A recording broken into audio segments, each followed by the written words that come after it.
Just the other day, Australia passed a law, the first in the world of its kind, to ban social media for children under 16 and to offer stiff fines to social media companies if they don't put in the right safeguards to make this ban possible. I want to get into this law today. I'm going to go through the main arguments from both sides. So I will quote a key player both for and against this law, and we will go through these arguments together piece by piece, and then we will conclude where I stand on this or similar types of legislative action. The final part of this deep dive, I will then connect what's going on in Australia with all of our general struggles to control the role of technology for better or for worse in our lives. All right, let's start with some details. I'm going to read a couple quotes from a recent CNN article about the law, just so that we are all starting from the same page with information about what's going on. So let me read here. Australia's parliament has passed a world-first law banning social media for children under 16, putting tech companies on notice to tighten security before a cutoff date that's yet to be set.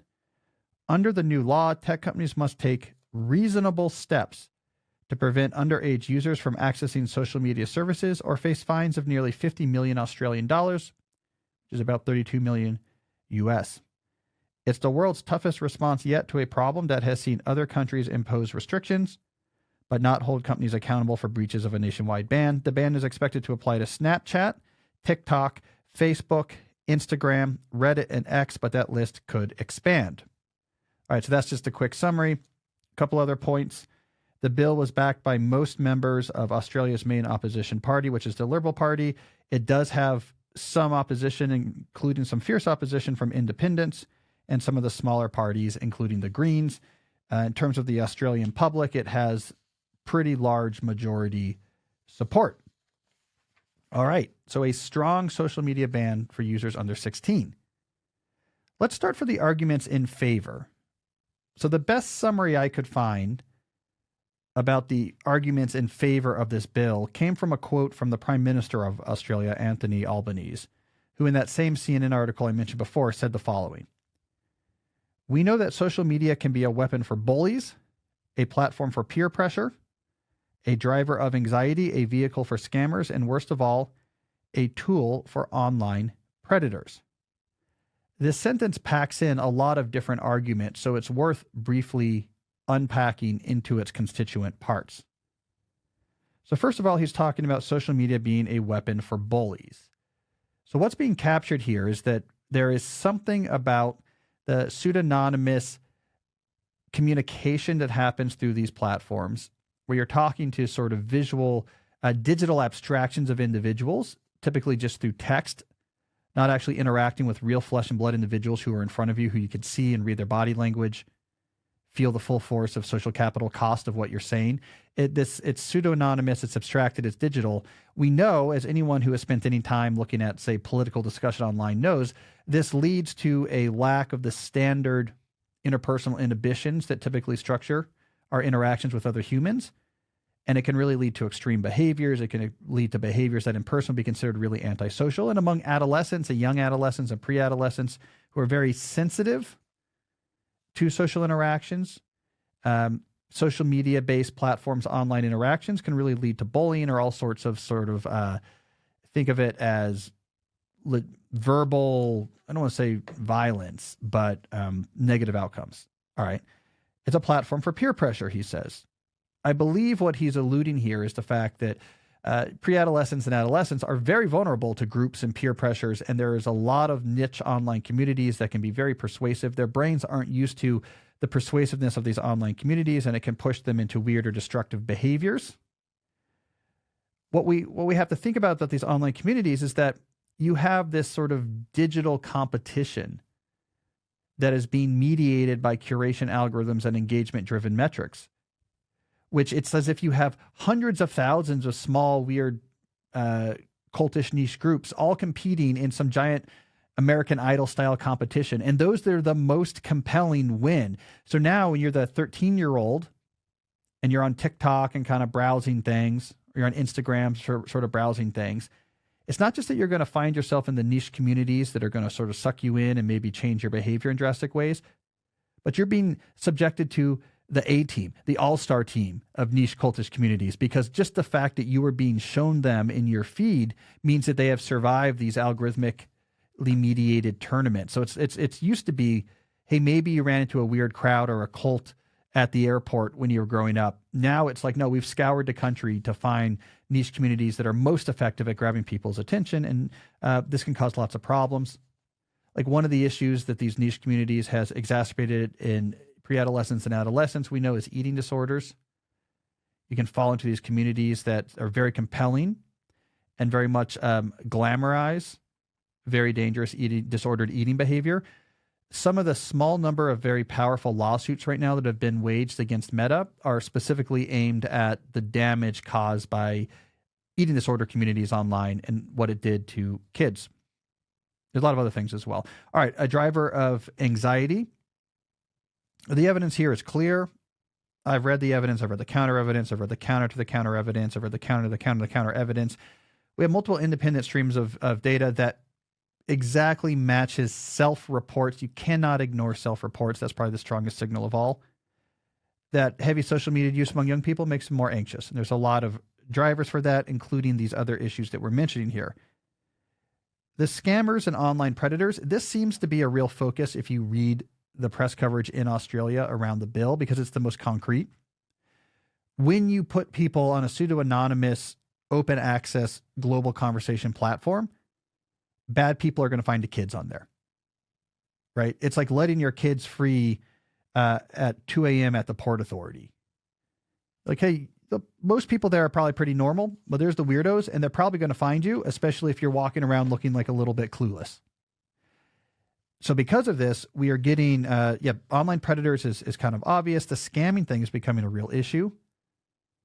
There's been a slate of suicides, for example, recently that comes from these sexploitation scams where the scammer will meet you online and get you through various platforms to send them compromising or embarrassing video or photos. And then they say, yeah, we're going to send this to your parents unless you give us like $60,000. Kids can't handle that, and they feel trapped, and terrible things happen. So it's very dangerous to put people who are young into, again, an open access, global, pseudo-anonymous conversation platform. So everything that the Prime Minister is arguing here, I think every one of these is actually like a real valid point and a real valid concern. There's some histrionics sometimes when we're talking about technology and kids. This seems not that. This list of issues, I'm like, yeah, this is a solid list of real issues that have real harms that come from kids or young adolescents using social media. All right, so what is the opposition saying? So we have some quotes here. I'm going to pull from, I found the best summary of the opposition came from an AP article I found that's sort of summarizing what the various opposition said. All right, so let me quote this. Critics of the legislation fear that banning young children from social media will impact the privacy of all users who must establish they are older than 16. Opponents also argue the ban would isolate children, deprive them of the positive aspects of social media, drive them to the dark web, discourage children too young for social media to report harm, and reduce incentives for platforms to improve online safety. All right, there's some legitimate arguments here. I'm going to take these one by one, not necessarily in that order, but let's take these one by one. So the first issue here is with the age gating mechanism. How do we know who kids are? All right, there's a couple arguments surrounding this. One is just a technical argument. This is really what the social media companies are pushing. They're saying this is too hard. It's not really our responsibility. We don't know how to do this. You're not being clear enough. I would say this is the main lobbying pressure point they applied in Australia, which was the companies. We don't want to argue about the harms or lack of harms, but we need more time and more studies, basically trying to slow walk the bill because we don't know technically how to do this. And so don't give us these technical demands and just say, do it, or we're going to fine you 50 million Australian dollars. So they're trying to slow walk it. I think this is a general response that the social media companies are having right now to this style of legislation, including COSA in the US, which is slow walk bills that have regulatory teeth until you can do enough type of controls or options on your own that people will feel like, I think they have enough stuff in place now. We don't need laws. Hey, it's Cal. I wanted to interrupt briefly to say that if you're enjoying this video, then you need to check out my new book, Slow Productivity, The lost art of accomplishment without burnout. This is like the Bible for most of the ideas we talk about here in these videos. You can get a free excerpt at calnewport.com/slow. I know you're going to like it. Check it out. Now let's get back to the video. The other concern about this is the privacy concerns. It's a little confusing. In the U.S., some of the advocacy groups that are pushing these concerns are also heavily connected to the social media companies themselves. There's a lot of complicated backstory when it comes to who's arguing what, but let's just take the concerns in abstract and separate them from who's pushing them. So there's a privacy concern. Forget the kids. I now, as an adult, have to prove that I'm 16 or older, and that's a privacy concern. What do I have to upload my license and show a social media company? Now a social media company knows who I am, and now I guess they can track what I'm saying, or they can punish me in like the real world for things I'm saying online. So there's privacy concerns around it. Ultimately, I think these are solvable issues.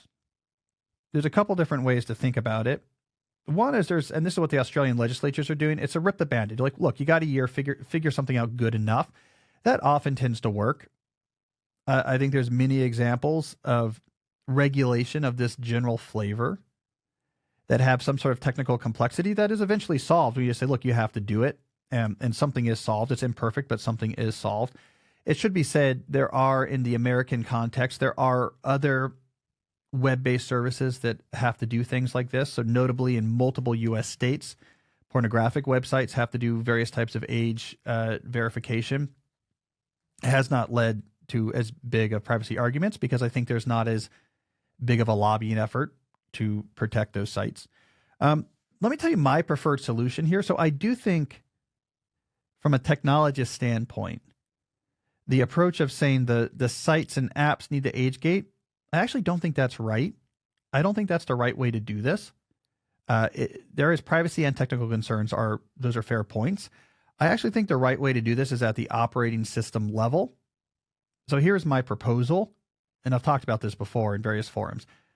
My proposal is, what is something we know someone under 16 can't do? They can't go and buy an iPhone and set up cellular service for that iPhone, right? That we know an adult does.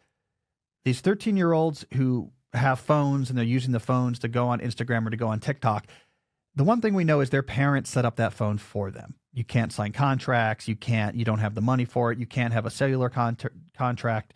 So I think that is actually the choke point for age verification. And I think it is as simple as this. When you buy a phone and set up a plan, or add a phone to your plan, as the owner of this plan, the person who the plan's name is in, you just specify this is a under 16 or above 16 phone. Single bit. We trust you. Yeah, you can lie. Fine. We're not doing any more verification. There's no government documents. There's no photos. There's no looking at your behavior. Just parents say this phone is for a kid. This phone is for an adult.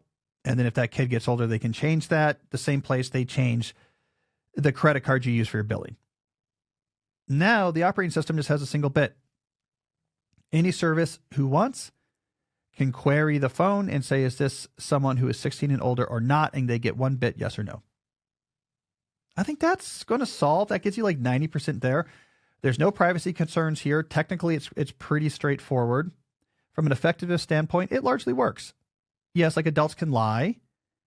But so they can do that with any of these bans. Just set up an account and give it to their kid, give them their password to use. But this is simple. It gets rid of privacy issues. It gets rid of technical concerns, right? Now, all these websites have to do is just access, make an OS call. Is this an adult or not? And it simplifies a lot of things. So I do think this is a solvable problem. I don't want to dismiss it, but it's not a showstopper. And I am very suspicious of slow walking. Like eventually with these things, you have to just push something through. This has been, I think, more or less the approach with some of the U.S. state laws that have age-related restrictions for various technologies. They're kind of saying, just figure it out. Ultimately, you do have to do something like that, but I like my OS solution. All right. Another argument. Social media will become worse without the excuse of protecting kids.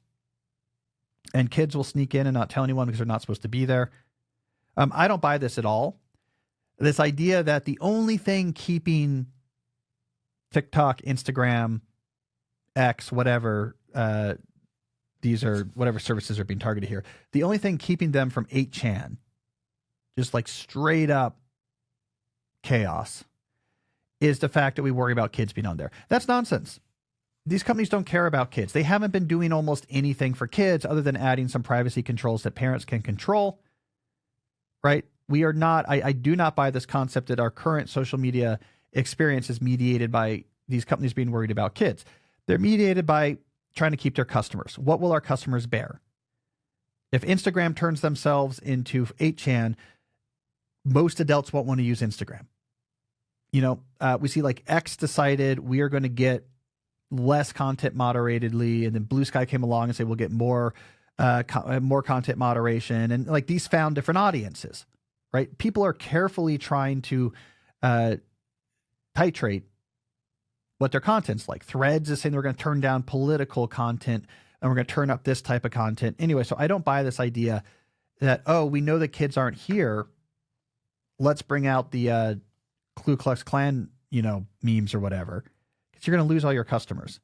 I'm also not that convinced by the argument that, well, now kids will sneak in and not report what's going on because they're not supposed to be there. They're not reporting what's going on now that they're seeing that's bad. That's not compelling to me. All right. I think the craziest argument against is this idea of, well, if kids can't use social media, they'll turn to the dark web. This is a canard, not just a canard. It's like a complete factual inaccuracy that I have been railing against for a long time. Social media is not the internet. Social media is a small number of services that essentially run their own private version of the internet that are accessed through internet protocols. But a lot of commentators, especially people who grew up on this or the companies themselves, like to equate social media with internet themselves. So they say, like, if you're not on a social media platform, what's left? The dark web. That's crazy. The dark web is a very specific thing. It's a list of, it's sites and services that don't publicly have domain names that are accessible through standard DNS services, or so that they can, you only can get to them if someone has told you specifically how to log into them, so that they can have less scrutiny from like law enforcement. It's like this very small corner of the internet that's used for like hiring hitmen and drug trafficking and child pornography. You have all of the internet outside of social media that's not the dark web. I've never had a social media account. I use the internet a lot. I'm not on the dark web. So I do not like this idea that the internet is social media, and if you're not on social media, you're on some dark website ordering hitmen. All right, the final argument is kids will isolate and lose the positive benefits of social media. I think this is the point that's most worth arguing. It's the point that's most relevant when it comes to concerns about social media bans. It's not one that should be dismissed. Now, the key to this, so let's get fine-tuned. The key to this argument is discerning between two different subgroups of kids. And this is why I think it's confusing for people when they hear this argument on either side of it, is because they're mixing together two different groups of kids. For most kids, losing access to internet-based community is not a problem. For most kids, actually, the moving more sociality to digital communication itself is causing more harms. For most kids, if you move them back to a more localized in-person sociality, that's actually like really healthy for kids, because it's very complicated to build up your social skills, to mature as a social being. It takes lots of practice, and you need all of the sources of information we're evolved to take in. We need to see people in front of us. We need to see their body language. We need the struggle. We need the friction of trying to navigate complicated in-person social interactions to get that practice that's going to make us better at it. So for most kids, it's kind of what you need, actually, is like what I had in the 1990s as a junior, as a high school student. Like, it's actually fine. Most kids are going to be fine. There is, however, certain kids who, perhaps they're in a marginalized group living in an area where there really is very little support. Maybe there's just not very many other people like them. They really do feel isolated. In-person sociality is not going well. Traditionally, they would have had a very hard childhood. They would have felt very isolated. And maybe on social media, they can find other people to support them, find other people who are of a similar community that shows that, they're not alone. All of this could be really useful for that group. So that's the group, I think, for which that's true. That's where you need to be worried about when it comes to this particular type of argument. One thing I'll say here is one way we can think about this is asking the question of whether social media platforms are inherent in internet-based support communities. There are internet-based support communities that come through social media. Social media kind of makes them easier to find, and they're typically, it's a good interface. It's like easy to use. You can find your particular, maybe you're on TikTok will pretty quickly, for example, just automatically find you want to see videos from these type of people, and you'll see them a lot. You didn't have to do much. Or you can find a Facebook group or a Reddit thread that's of a particular community, and the interface is there, and you have a nice app. And so that it could be really useful. But there is a lot of internet, like we just argued, that's not through these global conversation platforms. There's a lot of internet that can be leveraged successfully to help young people find support communities. You have, for example, the whole world of things like newsletters and podcasts, which often spawn their own communities. If you belong to like a Substack newsletter about something you really care about, you're probably familiar with the fact that there's a comment section on the newsletter post. There's chats that happen back and forth with the author of it, and they're niche communities. Right? It's people who are interested in this very thing. It's a small group of people. It's much more cohesive. There's no algorithmic curation. There's no engagement. It's not 100,000 people talking about this and the most outrageous stuff being curated for what you see. There's 600 people here. We're kind of on the same page. We set up our own community norms, right? You can have very strong community. There's communities run by teens themselves. These are based around discussion boards or chat channels, et cetera, that just don't happen to live in a social media ecosystem. Advocacy groups themselves could run their own online services, be it web or app-based, where people can come together and chat and share resources and have appropriate moderation for exactly what this community is, right? Moderation is not a bad thing. Moderation is hard when you're trying to apply rules to 600 million Twitter users. Moderation is much easier. Like, this is a group for, teens from this background, and there's like a few hundred of us on here. That's a very easy community to moderate compared to we need rules for 600 million people. So my argument there is that is a fair point. We need to think about groups that are finding support in the internet and make sure that we don't wrench them away from that. But we should start thinking about finding that support in ways that does not necessarily involve global conversation platforms, these social platforms. All right. So there's the arguments for and the arguments against. I've gone through each of those. What's my take? I would say I'm generally in favor of legislation like this at this moment, not because I think it solves all the problems, like put a law like this in place and then we can all go home. Our kids will be safe and we don't have to think about it. What's good about this type of legislation is the signal it sends. And it is a signal that is fundamentally techno-selectionist, to use a piece of terminology that I like and that I introduced. It shows that we can notice that something that we embraced and had many good attributes is having unexpected negative side effects in certain instances or for certain groups, and it's perfectly appropriate to say, well, great, maybe we should pull it back there. That the arrow of the future with technology is not unvaryingly straight.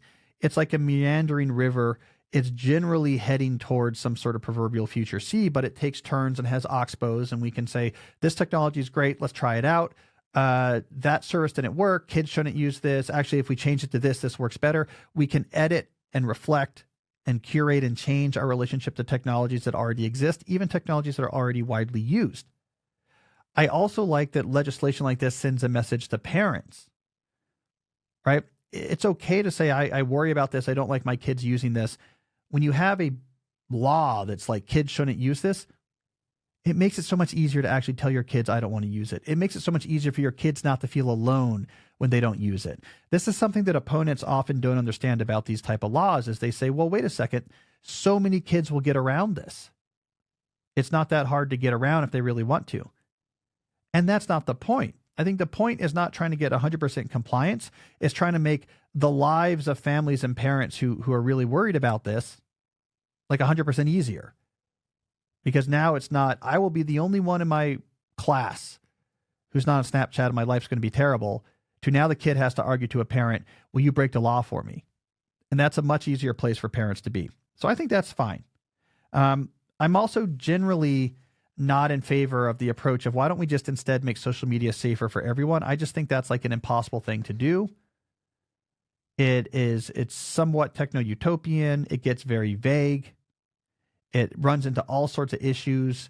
I don't have a lot of confidence that there's a way legislatively to make social media good for everyone. It ends up being like having extra long filters on the cigarettes you sell to kids. Sometimes something is just not appropriate for one group that's better for another. Yeah, we do our best. Like this social media is like an interesting thing. It's entertaining. It's also kind of dangerous. So maybe just kids shouldn't be there. That's often easier than somehow trying to go through, right? We tried this with movies and then we figured out it's better just to have ratings and say you have to be older than 16 to go to the R-rated movies. It was easier than trying to have the Hays Codes or whatever that was trying to make all movies appropriate for all people. We didn't get as good of movies with those in place. And it was just easier to say, well, if we want to be really violent or whatever, maybe just like young people shouldn't go there unless a parent really wants them to see it and the parent can make that choice. And that's the R-rated movie system. All right. But I want to emphasize two things here. What's talked about in these type of bills does not capture all the harms of the internet facing kids. Much of the digital bullying that's happening right now with kids is happening on group text messaging apps, not in social media platforms. Snapchat is where this used to happen, but that's really just a glorified text messaging service that kids like to use. So if you really want to help the bullying issue, this is where having a culture of kids aren't just on their own phones all the time makes more of a difference. This also ignores online games. Online games are a huge source of the sort of predation, online exploitation, predation skill issues. A lot of parents who maybe would not give their kid a phone thinks it's fine that their kid is playing Minecraft on a server on their iPad, not realize they're playing that with unknown adults who are able to interact with them. So it's sort of missing out other sources of predation. But mainly this is missing out on this type of bill, this type of discussion is missing out on the fact that these types of devices and the content accessible through these devices is hugely distracting and addicting for young people. It's digital fentanyl for a young person. Think about any 14-year-old you've ever known or have ever seen who's been given a smartphone. It is glued to their eyeball. The ultra-processed content, be it coming through a social media platform or through online games or through like hyper-addictive web content or video, hyper-addictive video content, whatever it is, the growing kid brain can't handle this. Like we thought this was bad enough in the 70s when latchkey kids got glued to TV. This is like 100 times worse. Now, this is not something that these type of bills are trying to handle, but it is one of the largest issues. We're going to see it in the questions that we're about to answer here. This causes real issues for people. It causes real issues, the sort of all-out distraction and addiction of these devices. So honestly, if you want to know what I think is most appropriate, it comes back to my main suggestion, which is it's not just social media, it's unrestricted internet access that is a problem when you're younger than 16. So no, you shouldn't have a smartphone or a tablet with unrestricted internet access. I mean, you can just do what you want on this without supervision until you're 16. That's really the move here that if I'm a parent or I'm a community group, that's really the move here that probably matters. That's not something that I think could be easily legislated. I don't think it necessarily needs to. This could be a cultural shift. So again, laws like Australia is fine for signaling that it's fine to make different choices in your family. But the lack of unrestricted internet access for kids before 16 is probably like the bigger choice that's going to make a bigger difference. All right, so how do we connect this to all of us? Well, what we are seeing here is techno-selectionism in play. This idea that it's okay to try, watch, and change. Try, watch, and change. The introduction of a technology doesn't mean it always has to be used. Your prior use of a technology doesn't dictate your future use of a technology. Be aware of the impact of technologies, make assessments of this impacts of technology, and make changes accordingly. That's what all of us should be thinking about. There's probably a technology in all of our lives that needs the equivalent of the Australian ban. Someone to come along and say, hey, just stop using this. Maybe it was good before, but it's causing more trouble than it's worth. And we should be comfortable with moving backwards in this sense without thinking it's progress turning backwards. So I think there's a general message here of techno-selectionism. All right, that's enough on what's going on in Australia. Let's get to some questions about these general topics. But first, let's hear a word from sponsor. So I want to start by talking about a new sponsor of the podcast that I'm excited about, and that is our friends at Lofty, makers of the Lofty Clock. Now, one of the big points I talk about a lot on this show is that your smartphone should not be a constant companion. Nowhere is this advice more true than when it comes to your bedroom. If you have your phone next to your bed, that means it's going to be the last thing you look at before you go to sleep, the first thing you look at when you wake up, and whenever you wake up in the middle of the night, what's going to keep you up a little bit longer.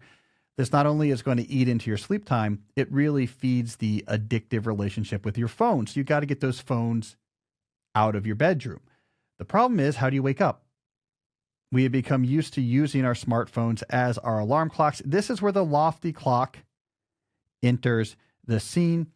It is a beautifully designed piece of machinery technology that has one purpose: to be a clock that wakes you up.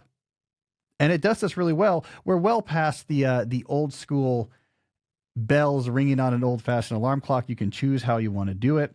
There's soothing sounds like birds chirping or waves crashing. For my wife and I don't know what you would call the sound that we use. It's like nice flutes, like pan flutes. I don't know, but it's a very nice way to wake up because we do not have our phones in our room. I keep mine plugged in at night downstairs. My wife literally plugs it in outside of our bedroom just so it's technically not in there. So having one of these modern, sleek alarm clocks allows us to wake up nicely without having to have our phones right there.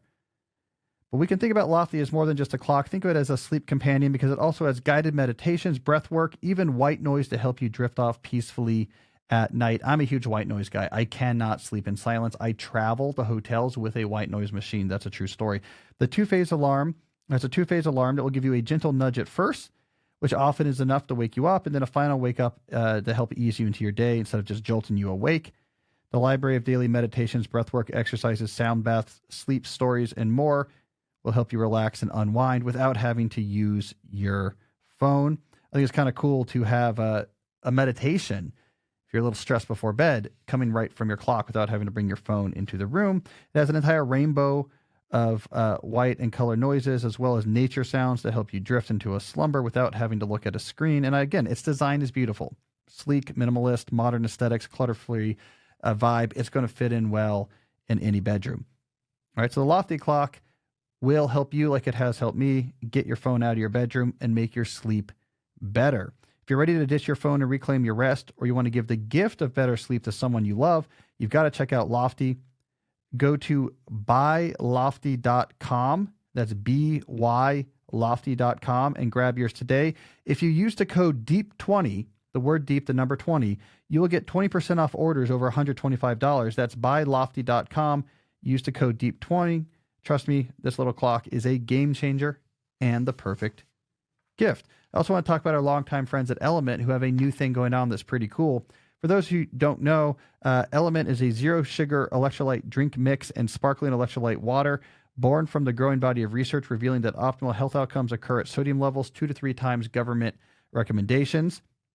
What I like about Element is that not only does it give you the sodium you need when you're dehydrated, but it doesn't have junk in it. No sugar, no weird artificial ingredients. You can feel good about adding that mix to your water or pulling a premixed can of their sparkling water with the electrolytes already in it. We have a large box of Element at our house. After workouts, I drink it. After long days of podcasting or lecturing, which is very dehydrating, I drink it. Or if I spend a lot of time outside, or if I had a hard night, I'm feeling sluggish in the morning, helps get me hydrated, and I know I'm not drinking junk. The new thing I want to tell you about is, now that we're in winter, consider the limited time availability of Element Chocolate Medley, which includes chocolate mint, chocolate chai, and chocolate raspberry flavors. Here's the thing. You can mix the chocolate medley flavors with hot water, and you can enjoy it on your own or add it to an existing hot drink recipe that you like. You could put, and here's something I've been messing around with, put a half stick of chocolate mint in your coffee, and now you have like a hydrating mint mocha coffee in the morning. It's a great ritual. You get in from shoveling that snow. You're dehydrated. You don't want to just grab a cold water bottle.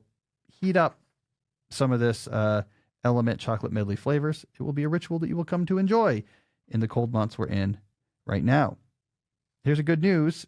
You will receive a free Element sample pack with any order.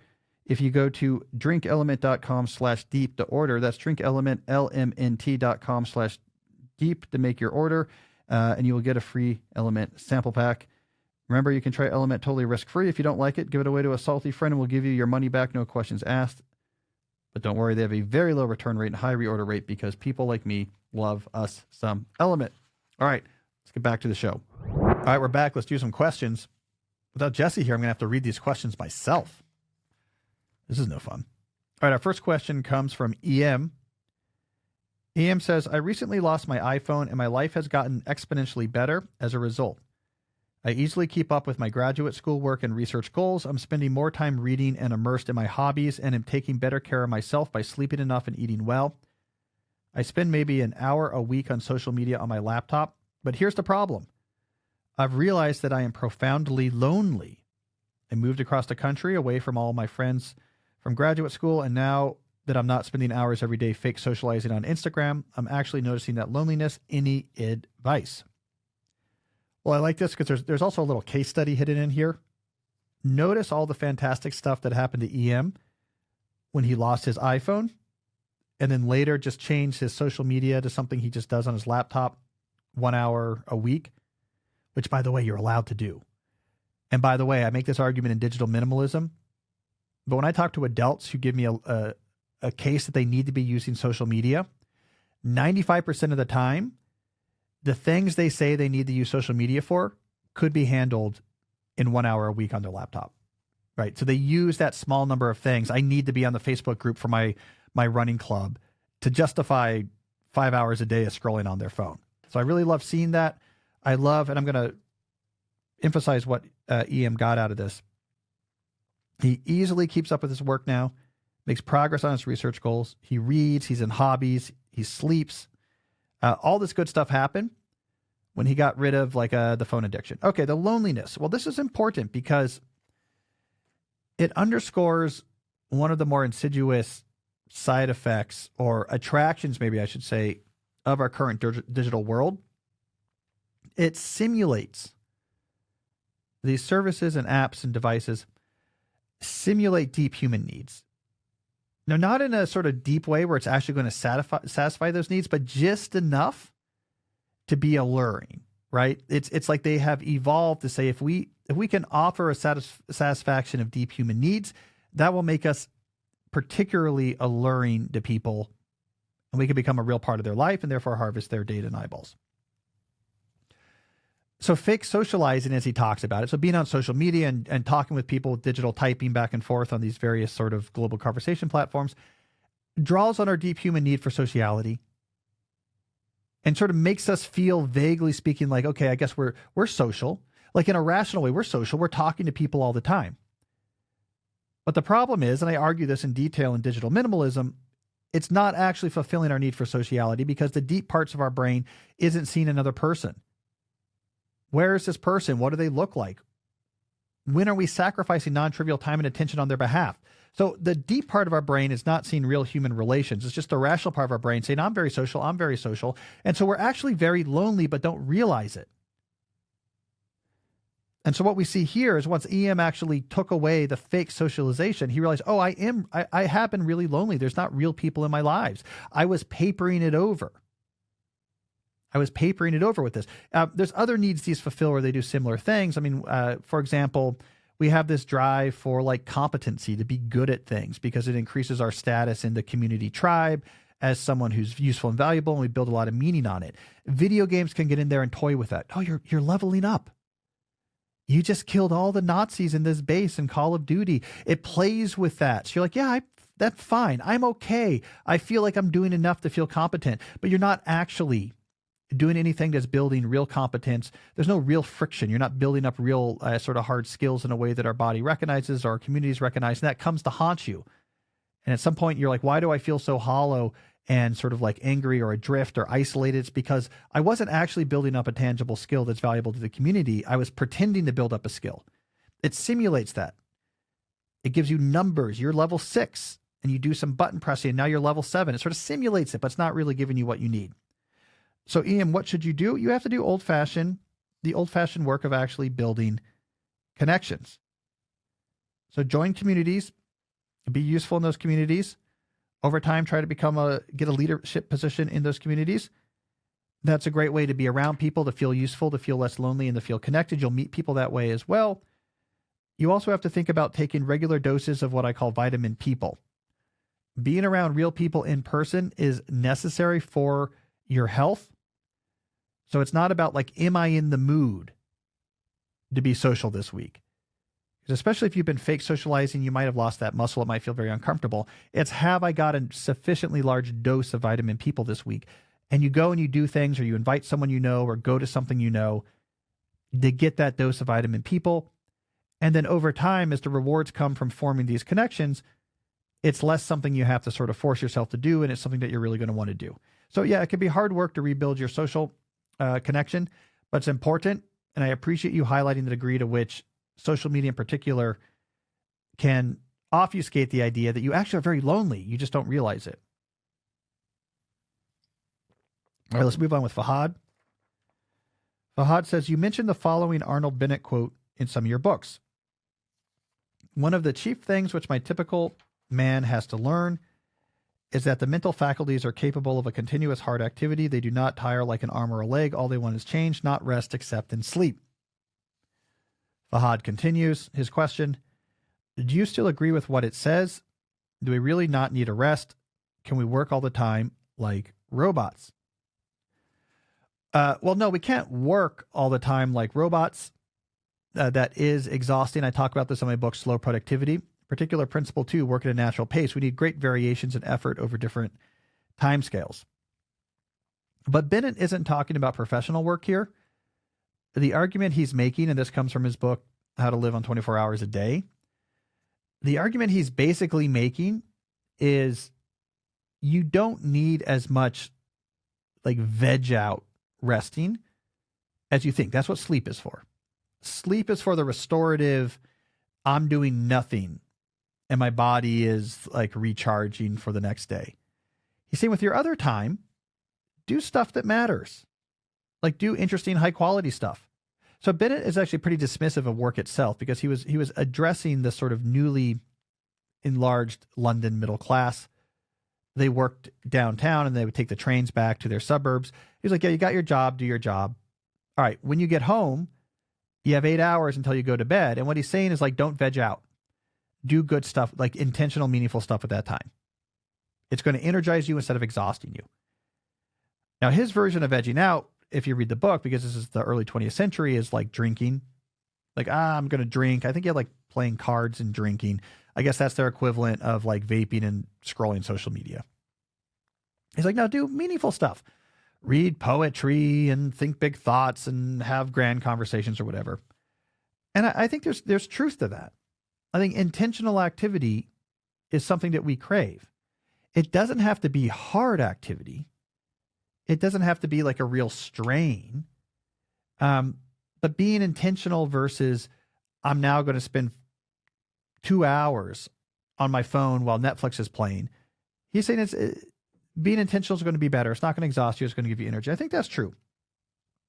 I think a softer way of thinking about this is in your time outside of work to embrace what I call the PIG, P-I-G, which is an acronym that stands for being present, being intentional, and seeking gratitude.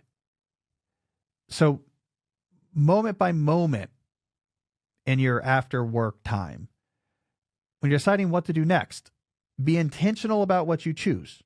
Don't just stumble into something. Be present while you're doing it. Don't also be on your phone or only half pay attention. And seek gratitude. Isn't this great? I really enjoy this. This is really good. This doesn't have to be, pig activities do not have to be mentally trying. It could be, for example, like watching a dumb movie with your kids.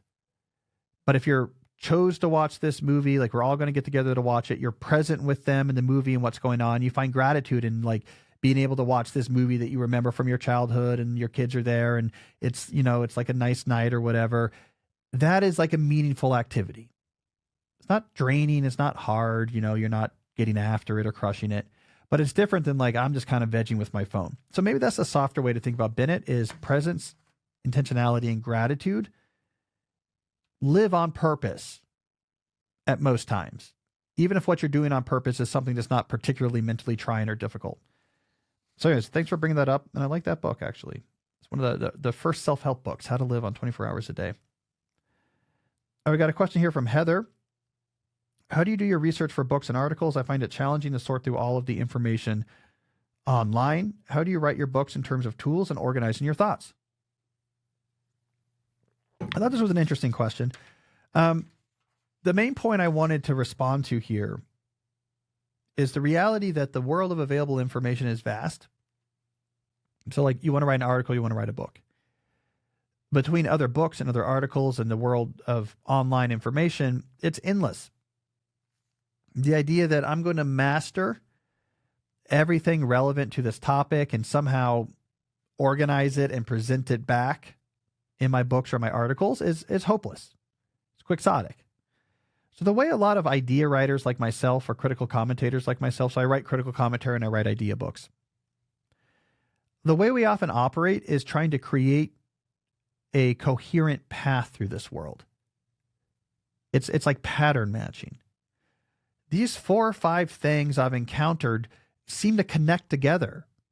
And if we connect together right, it makes a coherent path here, or a coherent structure, if you want to use that metaphor, for one way of seeing some part of our life that allows us to take useful action or make useful critique. And the landscape in which this path or structure is built is massive.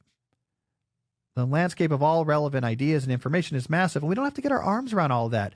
Just here is a coherent path that'll take you from one place to somewhere else useful. So I often think about that as you're building a coherent path instead of trying to be comprehensive. Coherency over being comprehensive. One of the ways we see this violated is you get people that become encyclopedic when they tackle issues.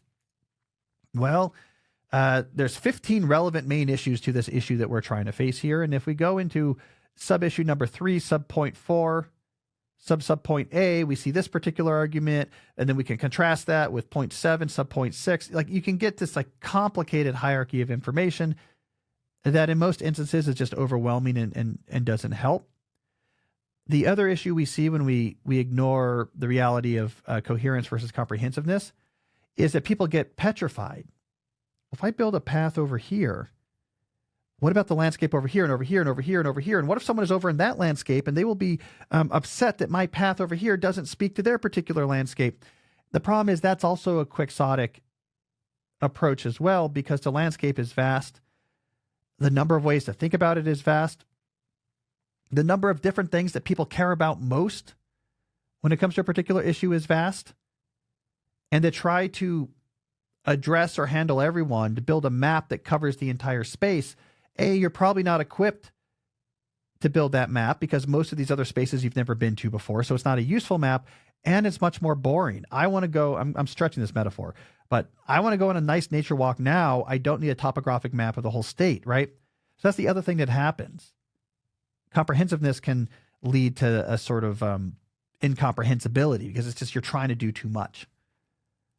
So it's my approach, and a lot of commentators are doing the same. In this vast space of issues and information and ideas, here is a coherent path that for a lot of people hopefully is useful. Add it to your list of particular outings. I mean, that's a huge elaboration of a metaphor beyond its actual usefulness. But I just wanted to make that point, Heather, that sometimes it's okay to just find something useful to say and then let people integrate that into the much broader maps that they're creating. All right. We got a case study here, but I'm going to put an asterisk in front of this. It's a case study, but it's also a plea for advice. So it's a useful case study. It's kind of at first a sad case study, but we're going to, at the end, give some advice to help this person. So we're going to both see a issue be illuminated in detail, and then we can talk about some advice. All right. Our modified case study today comes from Shane. Shane says, I'm turning 25 soon, and the reality is starting to hit me. I have wasted the past 8 years of my life scrolling through TikTok and Instagram and binge watching Netflix. My daily social media usage is 15 plus hours, and I'm sleep deprived due to this. The longest I can go without scrolling through social media is 2 days. I had no goals when I was young. I just went along with what my friends at the time chose to study in university. Now they all have successful careers or getting married. I fell behind in life. I dropped out of university 2 times, but due to my parents forcing me to study, I somehow managed to complete my degree. But even when I was in university, I barely attended classes, and teachers called me a daydreamer because I never focused in class and I always zoned out. As for getting a job, I prefer roles that don't necessitate daily attendance in an office or any consistent regular work schedule. My introverted personality has led me to isolation, as I do not like talking to people, and I'm also ashamed to meet anyone as I haven't achieved anything. So I've tried learning various skills in the past 3 years, such as coding, copywriting, graphic design, web design, and animation, so I can do freelancing, but never succeed at anything. When something gets difficult, I just drop it and continue scrolling through social media. The most I can focus is 10 minutes, or sometimes I go into a flow state for hours, but most of the time my mind just goes blank when I try to learn something. I've watched over hundreds of self-help videos and tried everything I saw in the videos, from daily planning and specific goals to every piece of advice out there. Nothing works. I know what to learn and the exact steps I need to learn these skills and how I will use them. But after creating a schedule, I barely follow through. And as I said, my mind just goes blank when I try to study. Now I have no idea how to get myself to do something and achieve something.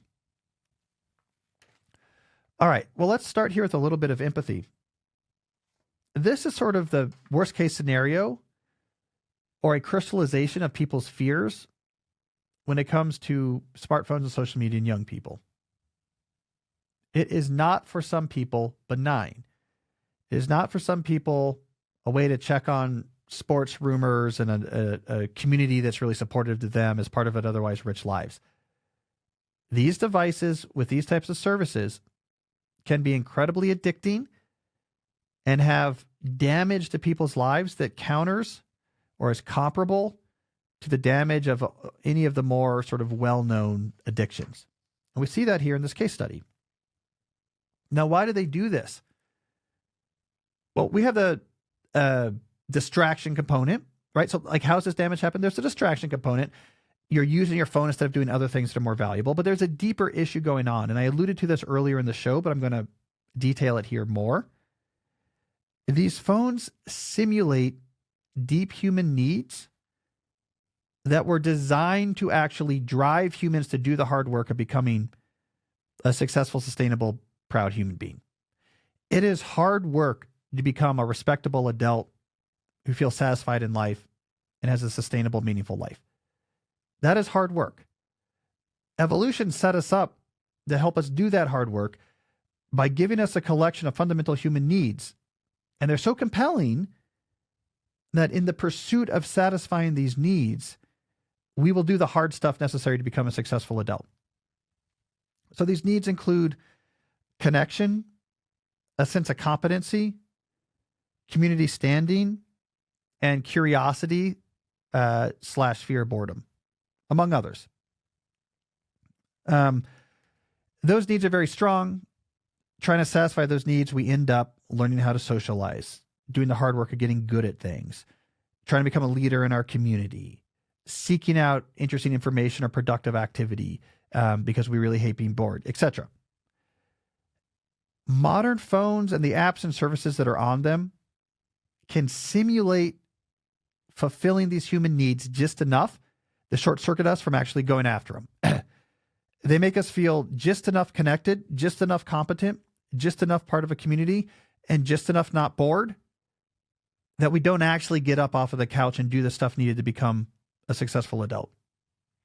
So by short-circuiting those fundamental human drives, we lose the carrot and the stick that evolution granted us to prevent what is happening here with Shane from happening in our lives. That really is the fundamental danger of just unrestricted phone access to a kid. That if it's satisfying these drives as they gain autonomy, as they go through their young adulthood, they never do the work necessary. That's really the insidious part, more so than the distraction or the addictiveness. That's part of the reason why they're so addicting, is it becomes our only outlet. Like, this is Shane's only outlet for satisfying these drives. And we're miserable if our human drives aren't satisfied. And this is his only outlet now because he never developed the hard adult skills necessary to do this in the way that we're really meant to do it. So now all he's left with is the devices. The good news is, Shane, it's recoverable. Those drives are there. You just have to learn how to satisfy them in the real world way that evolution intended. Your phone will then become less compelling because it's not necessary anymore. So this is very recoverable. Now, how do we actually do this? Well, the big argument in part 1 of the book I'm writing now on the deep life, part 1 is called Prepare. And the big argument is we jump too quickly into like making the big changes in our life. I want to be like, let's get out there. I got to be super social and get really good at things.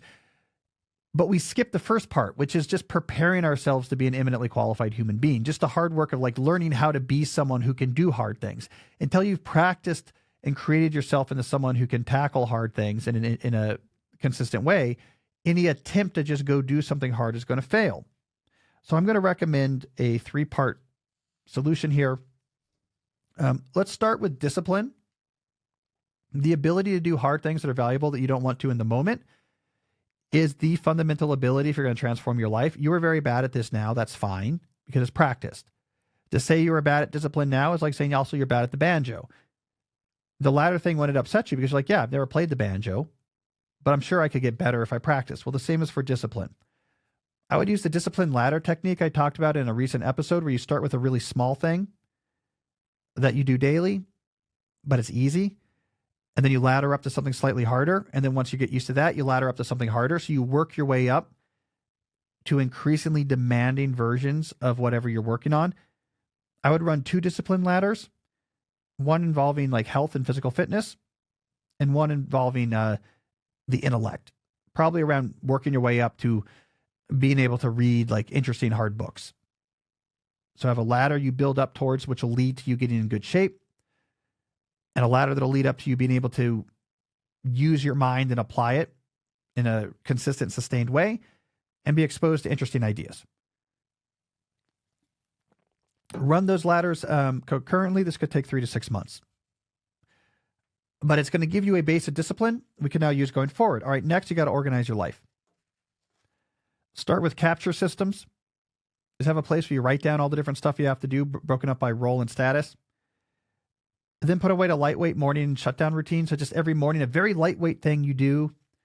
I'm going to glance at these lists and sketch out a plan, put a couple notes down.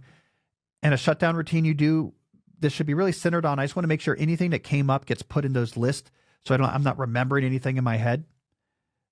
Once you get used to that, ladder that up to something like multi-scale planning. Then you'll be ready at this point to do something like multi-scale planning. All right, step 3. And now we're like pretty far into 2025 right now.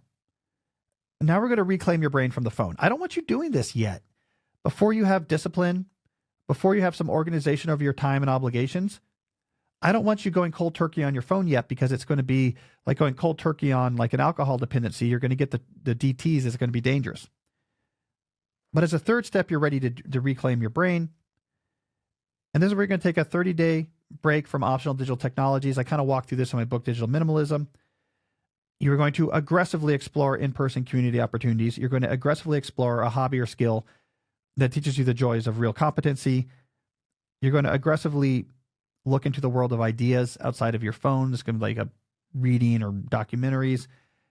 And in whatever work you're doing, you're going to aggressively look at how do I get better at this job? Not what do I want this job to offer me? What can I offer this job? I want to become indispensable so that later I can take control of my career. You have to get good first before your job gets good. Journal throughout this whole thing. Reflect what's working, what's not. You'll be ready then to sort of get used to going after these fundamental human needs without your device. After the 30 days, make very specific rules about what comes back into your digital world and why, and what rules you have for using it. You'll probably have to repeat this a couple times a year for a while. All right? So you can come back from all this. This is not destiny, but it's going to take hard work. Work your way up slowly. You're going to have some setbacks, but I absolutely believe in you, Shane. And that's the advice I would give. I just pointed to multiple books and multiple past episodes. You're going to have to dive into all of those as well to really understand what I'm saying. But I will say clearly, this is recoverable. You can figure out how to actually be an eminently qualified human being. It's just going to take some work. now is a good time to do it. All right. And now we're at the slow productivity corner question.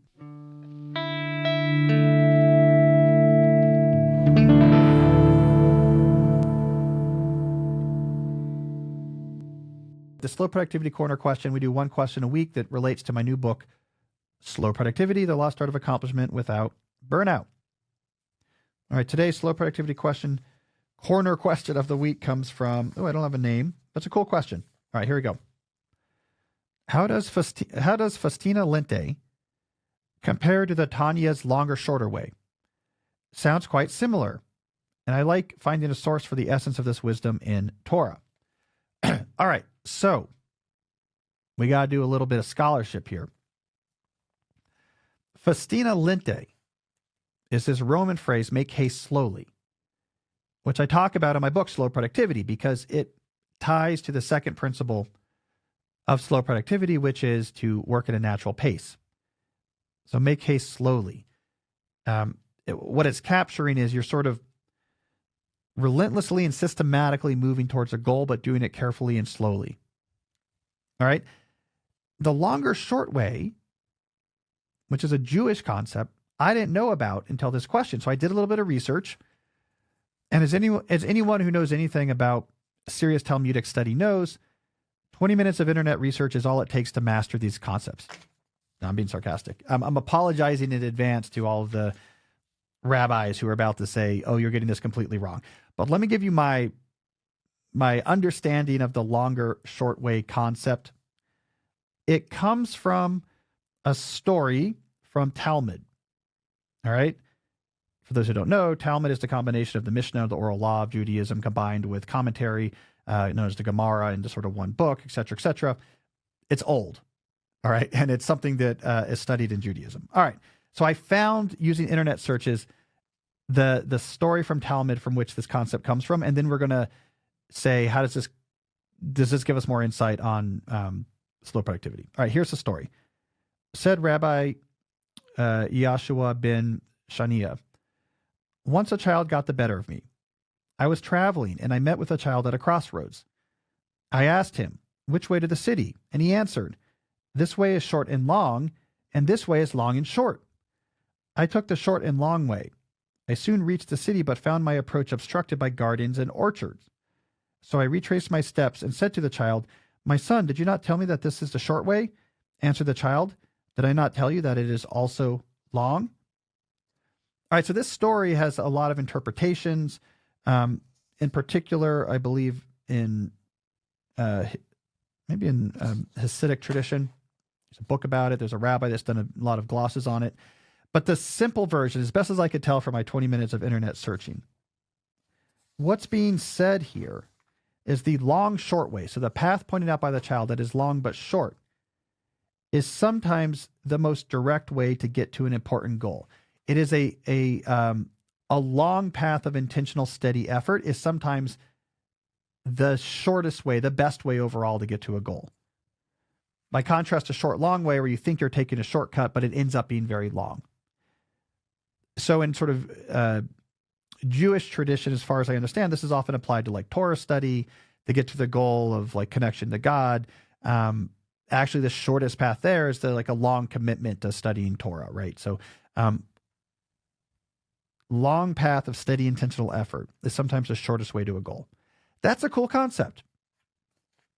I think that is very similar to Festina Lente. And I think it's a nice way of capturing some of the core ideas of working at a natural pace, right? The shortest path somewhere is sometimes long. And that's okay, because once you recognize that, you can chill out and start doing the daily or weekly or whatever pace you're working at. Do the stuff that matters and let it pile up. Like the path is long. So to make it sustainable, do the right stuff at a reasonable pace. So the longer short way. I like that phrase. I'm going to add that to my lexicon of slow productivity related ancient wisdom. So thank you for sending that in. All right. Speaking of wisdom, I want to go over the books I read in November. But first, let's hear from some of our sponsors. So I want to talk in particular about our friends at Cozy Earth. Oh, I am a huge Cozy Earth fan. You know this. You know my wife and I love the Cozy Earth sheets. Their bamboo sheet set is the ultimate gift this holiday season. Elevating everyday luxury into something everyone will use and absolutely adore. We adore it. They are incredibly soft. They're cool. They're temperature regulating. We own multiple pairs of these so that when we're washing one pair of these sheets, we have another pair to put on. We travel with them. When we go away for the summer, we bring our Cozy Earth sheets with them. They are just incredibly comfortable. I love them.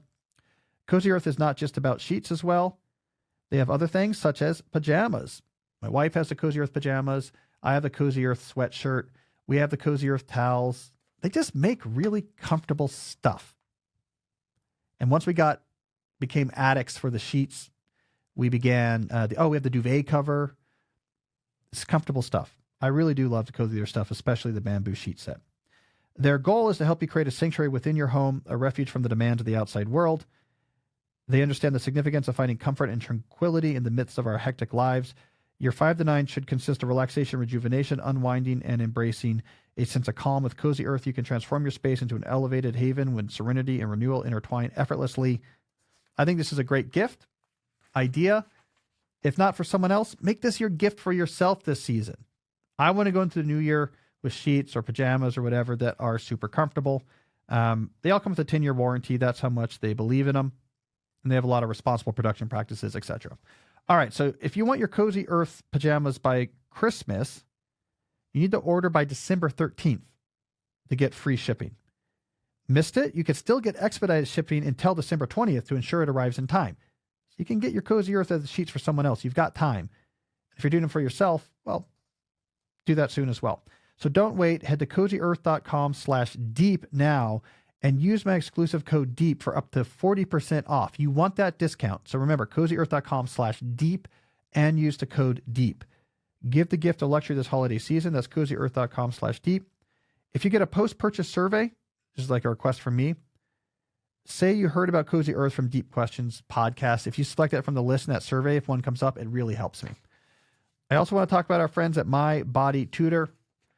We come out of the holidays, we have Thanksgiving, we got like Christmas or all the other holidays in December, and you sometimes feel as if you've been eating a lot.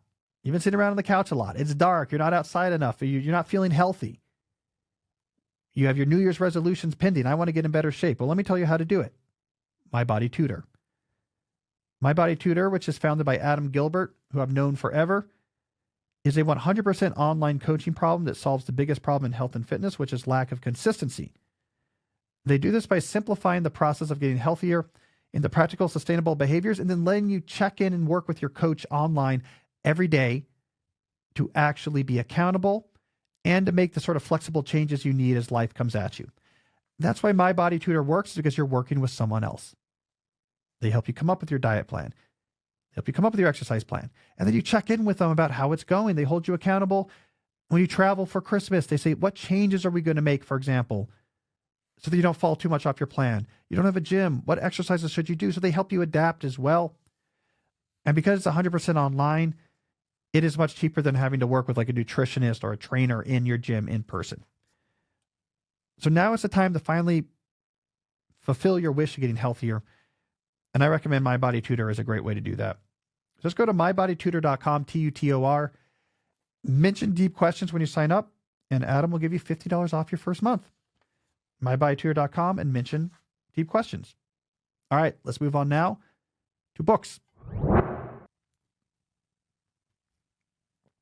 All right, I try to read 5 books a month and then report back at the first or second podcast of each month what I read the month before. So we're in December now.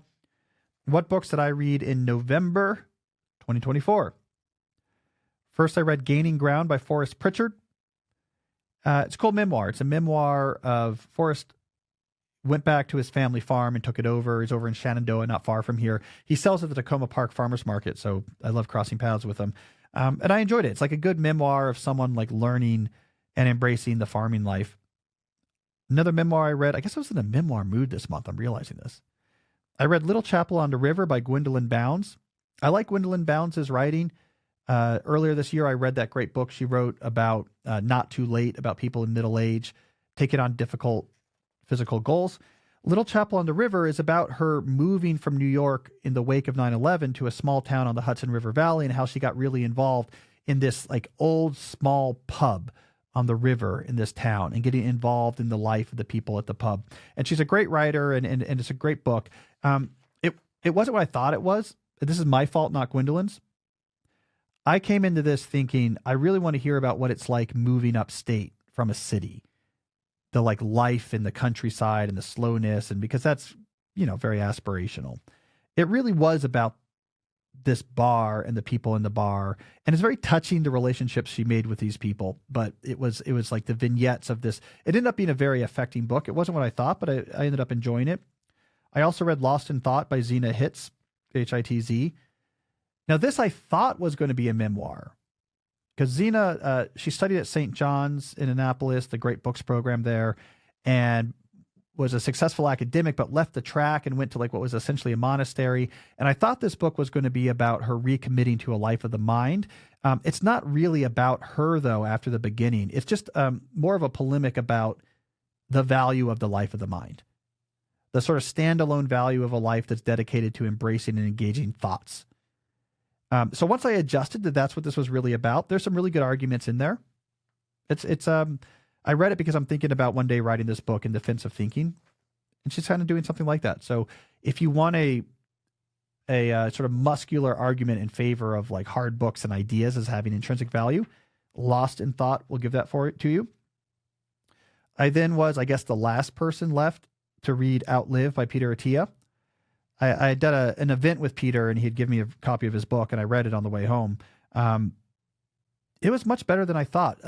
It's interesting because there's a lot of Peter in this book, and basically his trajectory was, I used to be super fiddly optimized, like exactly this diet and exactly this supplement.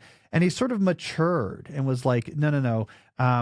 Different people respond to things differently. Let's get to like the big ideas that really matter. I mean, it was a more medically rigorous and like less bro sciencey than you're going to expect. It's like a really good argument for like what matters for longevity and what it looks like to actually prioritize in your life. It's affected me in various ways.